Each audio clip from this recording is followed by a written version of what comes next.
Itu teori ilmu kalam. Nah, tapi kalau menurut teori sing gampang nggih.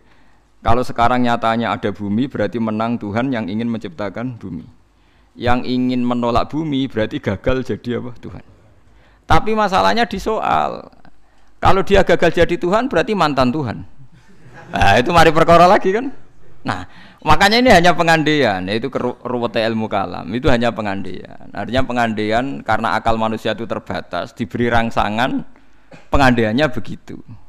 Nggih, tapi sama-sama enggak mungkin kan? Ada dua Tuhan, yang satu ingin menciptakan bumi sukses, yang satu enggak. Berarti yang satu gagal jadi Tuhan. Berarti Tuhan pernah dua, cuma yang satu sudah kalah.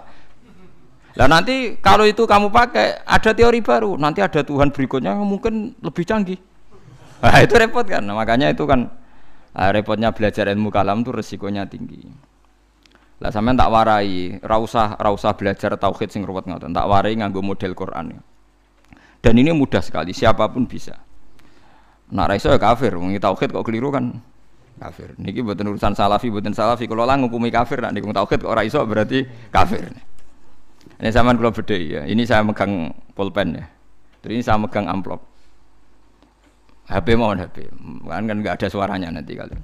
Ini pulpen ya, wujud. Bukan ini ruang ini pulpen, wujud. Ini HP, wujud ruang novel. Terus ini saya benturkan. Suara ini wujud apa enggak? Wujud. Nah, ketika HP dan pulpen ketemu, bahasa Arabnya apa? Ijtima, kumpul. Ketika saya renggangkan, pisah.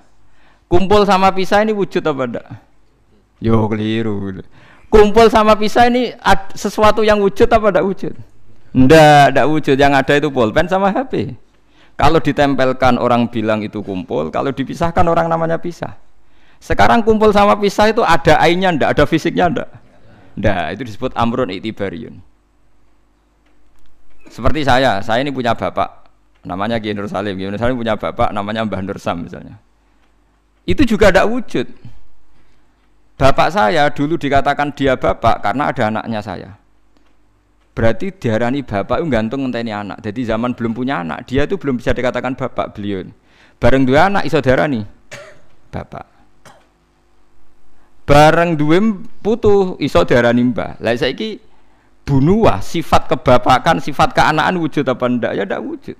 Yang hakikate wujud itu Kiai Nur Salim. Sekarang saya Bahak wujud. Tapi keanakan kebapakan ini saling menunggu.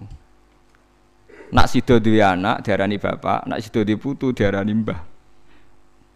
Tapi sing diarani putu iku sapa? Zaid misale. Yo Zaid iku putu Gus, yo ora Zaid jenenge Zaid. Engko Zaid sekali duwe putu ya jenenge mbah. Apa kowe ngomong ngene? Zaid bin nisbat ning mbah iku putu, bin nisbat ning gone putune iku mbah. Misale kowe muni ngono. Lah berarti Zaid iku putu tambah. Ya Zaid mesti bener Zaid yo. Zaid, lha iku ilmu kalam. Lah mulane nak Nabi Isa iku pangeran, berarti dunya iku pernah lama ndak punya Tuhan karena Tuhannya lahir apa? Kemudian. Lah yo pas langit bumi ana iku Nabi Isa ning ndi? Pangerane ning ndi? Nah, makanya ini pintere Nabi Musa gitu. Jadi ciri utama ulama itu fatonah cerdas. Mergo Nabi Musa tahu nyifati pangeran ku gagal, padahal sifatnya seru. Ketika ditanya Fir'aun, ya Musa, Tuhan kamu itu siapa? Wa ma Rabbul Alamin. Jawabnya Nabi Musa sinten? Rabbus samawati wal ardi. Pokoknya saya mengirani langit bumi. Jarane Fir'aun jek berkelit ya. Setahu saya kalau saya jalan-jalan di bumi itu enggak ada yang Tuhan kecuali saya. Ma'alim tulakum min ilahin apa? Khairi. Yang jadi Tuhan saya tok. Soal kemungkinan Tuhan di langit, begini Musa, saya akan pilih tahaman ibnili sorhal ali abluhul asbab samawati fa'atolia ila ilahi Musa. Soal kemungkinan Tuhan di langit, aku nyuruh arsitektur saya supaya bangun piramida. Nanti saya akan melihat Tuhannya Musa. Mau saya tantang. Walhasil kalau kemungkinan di langit mau ditantang, kalau di bumi setahu Fir'aun Tuhan itu Fir'aun. Terus Nabi Musa punya jurus kedua. Ini kalau sampai niru tauhid model Quran itu lebih gampang. Rabbukum wa rabbu abaikumul awalin. Yang menuhani mbah-mbah kamu dulu. Itu separuh pengawal Fir'aun langsung mukmin. Kalau Fir'aun itu Tuhan, berarti mbah-mbahnya dulu ada itu tanpa Tuhan. Karena Tuhannya baru lahir apa? Kemudian. Itu terus, nah ini pentingnya hujah. Separuh kaumnya Fir'aun itu menyimpan imannya karena kalau Fir'aun Tuhan tidak masuk akal, wong mbah-mbahnya dulu-dulu ada. Berarti kalau Fir'aun Tuhan, babanya dulu tanpa apa? Tanpa Tuhan. Nah itu hujjah. Nah hujjah kedua yang mudah lagi menurut Quran itu begini. Sekarang misalnya ya, yuridu wa bikumul yusra, Allah itu menghendaki mudah. Itu kalau kita maknani, itu gampang. Misalnya begini, ya ini yang ada nyata dalam sejarah. Ada berhala terpahat dari batu, namanya Lata, Uzza, Manat, Lata, Uzza, Manat. Terus ada yang beberapa yang namanya nggak disebut Quran, kata Hubal, kata apa? Hubal. Oleh orang-orang kafir jahiliyah, Lata itu disembah, dikatakan Tuhan. Uzza juga dikatakan apa? Tuhan. Itu kata Allah, in hiya illa asmaun samaitumuha antum wa abaukum, itu hanya nama yang kamu ciptakan. Makanya Allah ngendikan kalau barang tidak benar kaburos kalimatan takhruju min afwahim. Niki rungokno nggih kanca-kanca terutama sing hafal Quran nggih. Misalnya aku darani Mustofa iku ganteng, Mustofa iku sugih. Itu namanya kalimat yang keluar dari mulut saya, tapi hakikatnya kan tidak ada. Nyatane orang ganteng, nyatane ora sugih. Tapi ini menjadi kalimat karena kadung keluar dari mulut. Kula baleni, tapi ini menjadi kalimat karena kadung keluar dari apa? Mulut. Misalnya saya bilang, wah Ruhin rambutnya lurus, alim, ganteng, pinter. Ini hanya keluarnya kalimat yang keluar dari mulut, tapi kan nggak ada kenyataannya.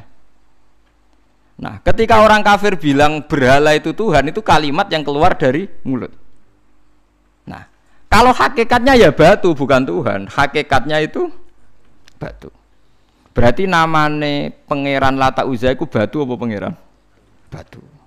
Nah, makanya kalau Allah mengkritik orang kafir, misalnya Allah dikatakan punya anak, Yesus itu Tuhan. Ngendikane Allah napa kaburas kalimatan takhruju min afwahim. Sungguh kalimat itu satu kalimat yang salah, tapi yang kadung keluar dari mulut mereka. Jadi nomor dua, ada kalimat yang memang benar. Berarti saya mengatakan 1 ditambah 1 2, 2 tambah 2 4. Lah itu baru hak karena nyata.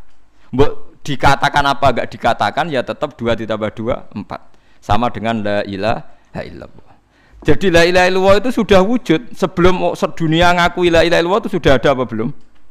Kalau bedai. Sebelum ada orang Islam di seluruh dunia, Allah satu itu sudah wujud belum? Sudah. Kenyataan ini sudah ada belum? Sudah. Lah berhubung sudah kadung ada, kita hanya menyaksikan asyhadu, saya bersaksi, a'lamu, saya tahu.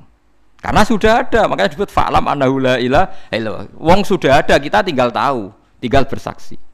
Nah, kalau yang tidak ada itu mbok dikatakan pun tetap tidak ada, itu hanya jadi kalimat yang keluar dari mulut, barangnya tidak ada. Itu disebut apa? Kaburas kalimatan takhruju min afwahim iyaquluna illa kadziba. Jadi kalimatnya itu ada, tapi fakta yang ditunjuk kalimat itu tidak ada.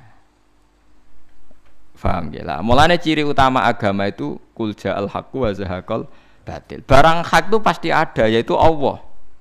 Barang batil ya pasti tidak ada. Pangeran telu itu tidak ada. Watu jadi pangeran itu ora ono. Santet ngasari dadekno aku mati ku ora ono. Mulane kula nek santet wong ora tau ndonga tolak santet. Wong cara kula santet mboten enten. Nah, percaya jajal kok sing mati ra kowe, paham gitu. Dini gitu. Memang enggak ada. Lho soal misalnya tapi wonten Gusti yang mati ana dome ning wetenge ngene. Ya sing ana dom. Iku jenenge ora santet biasa wedok. Lah nek mati kena santet itu biasa, kepelides truk ya mati. Kena virus.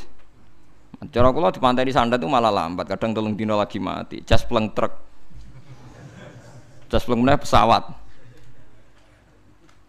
Jadi niku sing paling angel ning gone bab-bab tauhid. Sebenarnya tauhid itu gampang, mboten jelimet.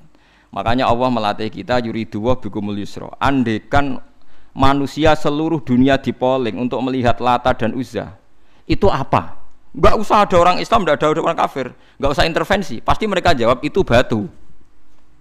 Andaikan Isa Yesus itu dipampang di dunia, orang poling, orang Islam kafir, enggak ada yang intervensi, pasti akan bilang itu manusia. Paham ya? Tapi lewat rekayasa dicitrakan itu Tuhan. Lata Uzza dicitrakan itu Tuhan. Nah, itu disebut wa makaru wa makarawa. Jadi dimakruh, dia didesain sedemikian rupa.